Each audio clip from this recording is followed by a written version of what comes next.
भाई और बहनों, माते शक्ति को नमन। स्टूडियो में साक्षात अनुभव ज्ञानी ध्यानी और जो है हमें सनातन सत्य देने वाले स्वामी कमलेशानंद जी विराजमान है। आप समस्त श्रोताओं की तरफ से उनके प्रति हृदय की गहराइयों से अभिनंदन करता हूँ और जो उनको जय सच्चिदानंद रूप में प्रणाम करता हूँ। स्वामी जी, आज का युग विज्ञान का युग है। विज्ञान ने हर क्षेत्र में बहुत तरक्की की। मैं भौतिक विज्ञान की बात करता हूँ, अल्ट्रा मॉडर्न साइंस आ गई है और हर क्षेत्र में आई है। तो मैं ये चाहता हूँ कि उसका उपयोग भी जो है सनातन सत्य के माध्यम से होना चाहिए। तो मैं उससे जुड़ा हुआ एक प्रश्न करना चाहता हूँ कि जैसा कि सनातन सत्य कहता है कि जो कुछ भी हमारा भाव मन जो है कॉज डालता है, तो वो कॉज जो है ये पूरे यूनिवर्स कहिए, कुदरत कहिए, उसके क्लाउड के अंदर जाता है, द्रव्य मन के रूप में रहता है। तो मैं ये जानना चाहता हूँ आपसे कि एक जन्म में व्यक्ति ने अपना भुगत लिया और वो चीज चली गई, लेकिन क्या उस क्लाउड के अंदर मैंने 100 जन्म 1000 जन्म ले लिए किसी भी प्राणी ने, तो क्या वो सारा डाटा जो है उसमें रहता है? और तभी जो है वो केवल ज्ञानी कैसे देखते होंगे? तो केवल ज्ञानी जो देखते हैं या शायद चाहे किसी किसी तरह का विशिष्ट ज्ञान भी होता है, तो क्या ये सारा कुदरत के माध्यम से होता है या कैसे होता है? ये थोड़ा मैं जानना चाहता हूँ। ये एक नवीन तरह का प्रश्न है। तो हालांकि ये रिलेटिव ट्रुथ की बात है, ये साइंस से जुड़ा हुआ है, लेकिन फिर भी इसकी जानकारी होना बहुत जाति स्मरण ज्ञान वगैरह, टेलीपैथी वगैरह है। इसका क्या संबंध है जो आपके सनातन सत्य की, जो आप कुदरत की परिभाषा देते हैं, कृपया इसे जोड़ करके बताइए। प्रश्न के लिए धन्यवाद और सभी श्रोताओं को मेरा नमस्कार। देखो, अपने पास्ट बर्थ को जानना ये एक बहुत बड़ा मिस्ट्री है, रहस्य है, और सभी लोग अपने पास्ट बर्थ को जान सकते नहीं है। कहीं विशिष्ट प्रकार की शक्ति वाला लोग, जिसको जातीय स्मरण ज्ञान है या तो केवल ज्ञानी है, वो दोनों अपने पास्ट बर्थ को देख सकते हैं। वर्तमान जगत में ऐसा सुनने में आया है कि वर्तमान जीवन से पास्ट जीवन में जाने के लिए एक प्रोसेस होती है।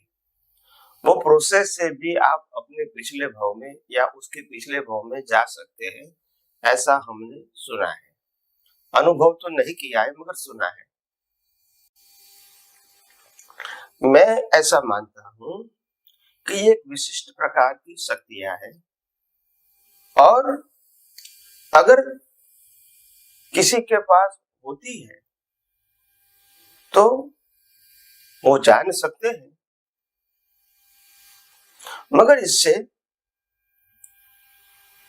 आत्मा की अनुभूति कहो या केवल ज्ञान कहो, इससे कोई संबंध सीधा नहीं है। मगर जब सब्जेक्ट प्रश्न के रूप में बताया गया है, तब इसका उत्तर समझना जरूरी है। इसीलिए कि हम अपने जीवन में कई अवतारों से कर्म करते रहते हैं और जन्म मरण के चक्कर में घूमते रहते हैं। प्रश्न ये है कि अगर हम अपना पास्ट बर्थ या पास्ट कितने बर्थ जान सकते हैं इन दिस करंट बर्थ, मतलब कोई जगह उसका तो डाटा तो होना चाहिए।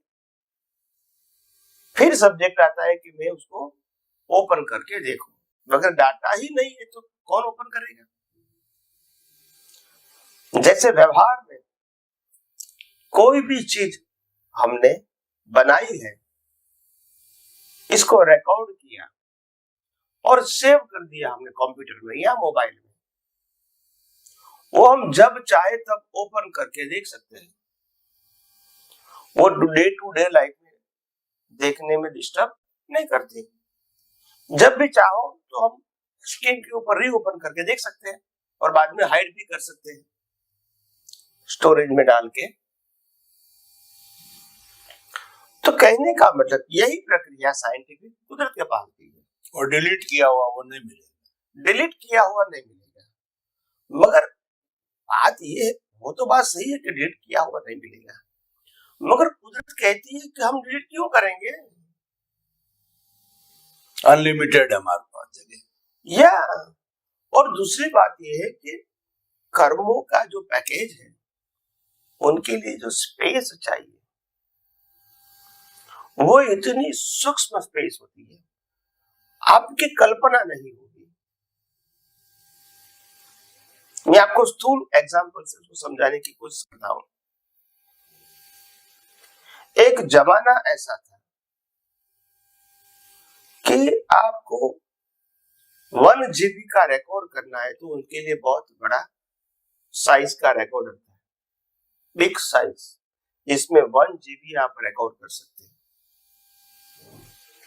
धीरे धीरे उसकी साइज छोटी छोटी छोटी होती गई और कार्ड आ गया, 1 GB का कार्ड, जिसमें 1 GB आप सेव कर सकते हैं रिकॉर्ड, ऑडियो वीडियो जो भी।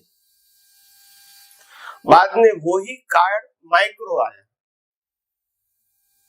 जिसमें 1 GB से लेके ज्यादा से ज्यादा 1 ट्रिलियन तक की मेमोरी सेव कर सकते हो। सेम ट्रिलियन, टीबी 1000 GB आ गया। हाँ, 1 ट्रिलियन, हाँ, वो भी कर सकते हैं आप। तो साइज तो वही के वही रही, कॉम्पैक्ट, समझते हैं, इतने छोटे माइक्रो कार्ड के अंदर भी 1 ट्रिलियन की कैपेसिटी होती है। ये इंसान ने बनाया हुआ कार्ड है, कुदरत का कैसा होगा। तो ये कार्ड में आप लाख ट्रिलियन भी सेव कर सकते हैं, ऐसा सेव कर सकते हैं इन छोटे स्पेस में। इसीलिए वहां स्पेस की कोई कमी नहीं है। तो इतने सारा डेटा है कुदरत के पास, और वो डेटा आप कभी भी रीओपन करके देख सकते हो। अच्छा, सामान्य व्यक्ति का पास जो जातीय स्मरण ज्ञान होता है वो खुद का पिछला अवतार देख सकते हैं, मगर केवल ज्ञानी तो किसी का भी देख सकते हैं, अनंत भवों का, किसी का भी, नॉट ओनली उनका, मगर जातीय स्मरण ज्ञान वाला खुद का ही देख सकता है, दूसरे का नहीं। तो ये बात ध्यान में रखना है। लाइन ऑफ डिमार्केशन, दोनों डिफरेंस है। जातीय स्मरण ज्ञान दोनों के पास है, मगर एक दूसरे का भी देख सकते हैं, किसी का भी देख सकते हैं, नहीं, एक जातीय स्मरण ज्ञान खुद का ही देख सकते हैं, लिमिटेड। तो ये तरह लाइन ऑफ डिमार्केशन थी, तो मैंने बताने की कोशिश की है। इसके अलावा ये जो डाटा होता है वो कई समय तक रहता है, इसमें कोई एक्सपायरी डेट नहीं होती है, मगर जो काल चक्र होता है, क्या होता है, काल चक्र होता है। तो काल चक्र के आधार से कुदरत में जो डेटा सेव होता है वो काल चक्र के आधार से चलता रहता है। सभी परिस्थितियां काल चक्र के एक साइकिल के आधार से चेंज हो जाती है, फिजिकल सिचुएशन भी। तो ये law of evolution of creatures and law of evolution of nature दोनों पैरेलल काम करता है। कुदरत भी काम करती है और जीव भी काम करता है, एक इंद्रिय से पंचेंद्रिय मनुष्य और 4 गति, और बाहर की परिस्थितियां भी जो द्वापर, त्रेता, सतयुग, कलयुग आता है, ये भी पैरेलल चलता है सब। और ये सब जो परिस्थितियां चलती रहती है इसको देखना, जानना, समझना बहुत इंटरेस्ट होता है, आपका जीवन निकल जाता है इसमें। ये बहुत डीप सब्जेक्ट है। ये तो जिसको इंटरेस्ट होता है वो डीप में जाएगा, सब नहीं जा सकते हैं। तो ह्यूज है, वो ह्यूज है, स्मॉल नहीं है। तो ये जो डेटा सेविंग की जो प्रक्रिया है कुदरत के अंदर, वेरी वेरी माइक्रो है, वहां तक तो इंसान नहीं पहुंच सकता है। जहां तक उनकी क्षमता है वहां तक इंसान पहुंचेगा, ऐसा नहीं कि नहीं पहुंचेगा, मगर एक लिमिट होती है, इंसान ने बनाए हुए की लिमिट होती है। वो कभी कुदरत के साथ डायरेक्ट कॉम्पीट नहीं कर सकता है। प्रिंसिपल जान लिया कि आप स्टोरेज कर सकते हैं, अगर हम जैसे कहेंगे ना कि हमने सुपर सुपर सुपर कंप्यूटर बनाया, मगर कुदरत का जो सुपर कंप्यूटर है, जो अनंत जीवों का डेटा रख के रिजल्ट देता है, ऑन द स्पॉट देता है हजारों जीवों को, वो इंसान नहीं बना सकता। उसका एक हिस्सा है, हिस्सा है। तो कुदरत के साथ हम कॉम्पीट नहीं कर सकते, मगर उसका सिद्धांतों को यूज करके हम प्रैक्टिकल लाइफ में इसका उपयोग कर सकते हैं अपनी बुद्धि से, क्षमता से। जे पिंडे ते ब्रह्मांड। हाँ, तो इसीलिए ये इतनी सूक्ष्म प्रक्रिया है, और वो प्रक्रिया में जब इंटरेस्ट होता है तो बहुत सारी बातें खुलती है। क्या होती है? खुलती है, ओपन हो जाती है। क्योंकि हमने भी आध्यात्मिक विज्ञान जो पब्लिक के सामने पेश कर रहा हूं, ये मेरा बुद्धि का प्रयोजन नहीं है, ये कुदरत ने जो दिखाया है वो बता रहा हूं, ये मैं बुद्धि से उसको प्राप्त नहीं किया है। इट्स नॉट अ नॉलेज और it's not a physical exercise. Uncover हुआ कुदरत ने किया। हाँ, भी आप समझे, मेरी इच्छा होगी, मेरा भाव होगा, मेरा प्रयास होगा, मेरी नियत होगी, और कुदरत ने मेरे को सहयोग दिया, और आज मैं आप सबको बता रहा हूँ। तो इतनी सूक्ष्म बात है, ये कोई इंद्रिय ज्ञान से नहीं होती है। तो इसीलिए इतना ह्यूज ज्ञान है, और जैसी जैसी परिस्थितियां आती है और दृष्टि से वो खुला हो जाता है और दुनिया के सामने पेश हो जाता है, तो दुनिया के लोग भी कभी कभी अचंभित हो जाते हैं कि ये बातें कैसे हो सकती है, जो हमारे दिमाग में हजारों साल से नहीं आई और नहीं कोई किताबों में है। आज दुनिया के सभी धर्मों को हमने फॉर्मेट कहा, ये क्या छोटी बात है? एक धर्म और दूसरे धर्मों को कंपैरिजन करना वो एक अलग बात है, सभी धर्मों को फॉर्मेट बोलना कितना बड़ा विजन होता है। They are talking about the all religion principle, सभी धर्मों का एक ही प्रिंसिपल है, फॉलो द फॉर्मेट। सभी धर्मों का एक ही थीम है, पाप पुण्य और न्याय। ये बात जितनी आसानी से आप सुन सकते हैं, शब्दों में बताई जाती है, उसके पीछे दर्शन कैसा होगा, तभी ये बात निकलती है। तीव्र, कितना ब्रॉड होगा, क्योंकि ये एब्स्ट्रैक्ट बताना है, ये कोई थियरी नहीं है, आप समझे? और एब्स्ट्रैक्ट है तो सिद्ध हो जाता है, थियरी को समझना पड़ता है, सिद्धांत जल्द समझ में आता है, और अगर थोड़ा बहुत भारी होता है तो एग्जाम्पल समझ में आ जाता है। मगर थियरी, आज किताब का मतलब क्या है, शास्त्र का मतलब थियरी, तभी तो लोग कंफ्यूज है। प्रिंसिपल नहीं है, अच्छी बात है, जरूर है, इंटेंशन भी अच्छा है, मगर प्रिंसिपल नहीं है ना। तो हर बातों में समझने में लोगों को टाइम होता है, और कंपटीशन भी हो जाती है, और ऐसा लगता नहीं कि हमारा सनातन सत्य है, हमारा अच्छा है ऐसा बोल सकते हैं, सनातन नहीं बोल सकते हैं। जो विज्ञान तो क्या है, सनातन ही है, आप मानो या, क्योंकि कुदरत का कानून के ऊपर आधारित है, ये कोई व्यक्ति विशेष नहीं है। तो इसीलिए इतना ह्यूज साइंस है, और मैं तो कुदरत का धन्यवाद देता हूँ कि कुदरत ने ये शरीरधारी को लायक बनाया ये विज्ञान को देखने में, समझने में, और दुनिया के सामने पब्लिश करने के लिए। ये कोई शारीरिक क्षमता की बात नहीं है, ये सिर्फ शब्दों से बोलने की बात नहीं है, ये दर्शन खुला होना, और खुला होके ये बातों को आइडेंटिफाई करना, क्योंकि ये वर्ड्स में नहीं होती है वर्ड्स में ट्रांसफर होती है समझ के साथ, और बाद में शब्दों से उसको व्यक्त होता है। मगर ये सब प्रक्रिया ऑटोमोड है। क्या है? ऑटोमोड, कि हम सोच कर विचार करके बताते हैं, ऐसा नहीं है। विजन तो है, 24 आवर्स का, और संजोग के अधीन वो विजन शब्दों के माध्यम से व्यक्त होता है, दिखता भी है, मगर पूछने वाला नहीं तो निकलेगा भी नहीं, उसका मतलब ये कि है नहीं, वो तो है। जैसे भगवान महावीर ने लोगों ने प्रश्न किया उनको, गौतम स्वामी ने बहुत प्रश्न किए, हाँ, और भगवान ने उत्तर दिए। तो भगवान ने जो उत्तर दिया, क्या इतना ही साइंस था? नहीं, साइंस तो यूज था, मगर जितना पूछा इतना निकला, नहीं पूछा तो नहीं निकला। साइंस लिमिटेड नहीं है, मगर पूछने वाला और निकालने वाले तो लिमिटेड ही होगा, क्योंकि वो भी कुदरती पार्ट ऑफ द कुदरती रचना है। तो मैं कुछ ज्यादा बोलूंगा, कम बोलूंगा, ये सब्जेक्ट नहीं है, वो भी संजोग के अधीन है। तीर्थंकर भी अपनी मर्जी से ब्रह्मांड का सभी रहस्य बता सकते नहीं है। He is capable but not to speak, because मन वचन काया तो कुदरती रचना है। तो इसीलिए, हाँ, तो इसीलिए हम आध्यात्म विज्ञान के माध्यम से हम ये बताना चाहते हैं कि ये बहुत बड़ा रहस्य है, आप भी उसको जानो, समझो, और आपके जीवन में आगे जाने के लिए, आगे समझने के लिए आपको बहुत हेल्पफुल होगा।